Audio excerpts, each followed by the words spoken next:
Hello everyone, कैसे हैं आप। मुझे आशा है आप सभी स्वस्थ होंगे, मस्त होंगे। अगर किसी को कोविड पॉजिटिव आता है, यानी कि अगर टेस्ट उसने कराया है, तो उस मरीज को निमोनिया होने के चांसेस कौन से दिन होते हैं और हम कैसे पता लगा सकते हैं कि इस मरीज को निमोनिया है, यानी कि कोरोना पॉजिटिव मरीज को निमोनिया होना, इसके लक्षण हमें क्या क्या देखने को मिलेंगे। आमतौर पर हम 6 मिनट वॉक का एक टेस्ट होता है उसे करते हैं, लेकिन यहाँ पर हमें केवल 1 मिनट की ज़रूरत पड़ेगी। अगर हम तीसरे, चौथे या 5वें दिन कोरोना पॉजिटिव केस में चल रहे हैं, तो ऐसी कंडीशन में इन दिनों में तीसरा, चौथा और 5वां दिन, इन दिनों में हम 1 मिनट के लिए या थोड़ा बहुत चलें, थोड़ा बहुत चलना है, घूमना है।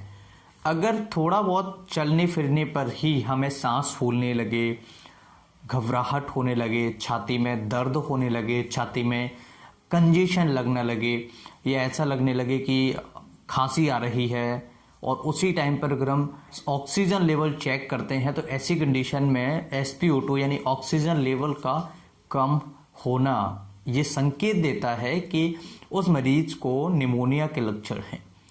तो सिंपली अगर किसी मरीज को तीसरे, चौथे, 5वें दिन अगर हम उसको 1 मिनट के लिए वॉक, यानी सिंपली अगर हम उसे चलवाते हैं, घूमते फिरते हैं, उसके साथ में उस मरीज को अगर घुमाते फिराते हैं, तो उस मरीज को छाती में दर्द होना या चेस्ट हैवीनेस होना, उस मरीज को सांस फूलना, उस मरीज को खांसी आना, बोलने में थोड़ी बहुत दिक्कत होना, ऑक्सीजन लेवल का कम हो जाना, ये साफ संकेत होता है उस मरीज के लिए कि उस मरीज को हो सकता है निमोनिया है।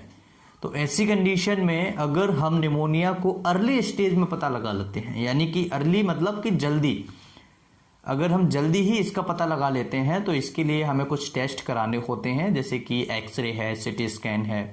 सिटी स्कैन में भी HR CT scan, high resolution जो स्कैन होती है, वो हमें कराना चाहिए, क्योंकि उसके साथ में उसकी जो इमेजेस आती हैं उससे बहुत अच्छे तरीके से हम देख सकते हैं और हम पता लगा सकते हैं कि वास्तव में लंग्स के किस एरिया में हमें दिक्कत हो रही है, कौन सा पर्टिकुलर एरिया अफेक्टेड है।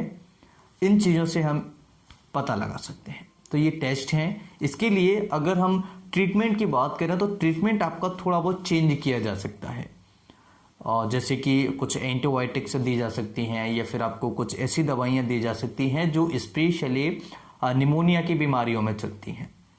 तो ये निमोनिया अगर किसी को होता है तो उसके रिस्क थोड़ा सा बढ़ जाता है, लेकिन हर किसी में रिस्क नहीं बढ़ता है। हमें किसी भी प्रकार से डरने की ज़रूरत नहीं है। ये जो बीमारी है ये आम तौर पर जो HIV है, ट्यूबरकुलोसिस है, ऐसी बीमारी हो जाएगी, कोई डरने की बात नहीं है।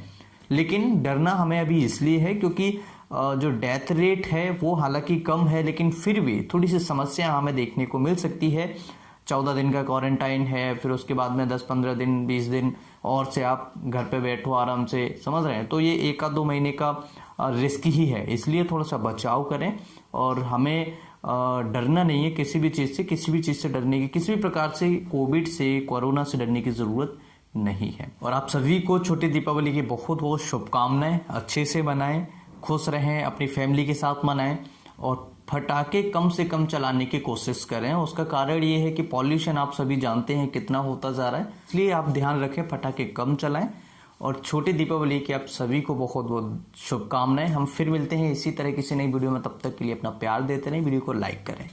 नमस्कार, थैंक यू फॉर वॉचिंग।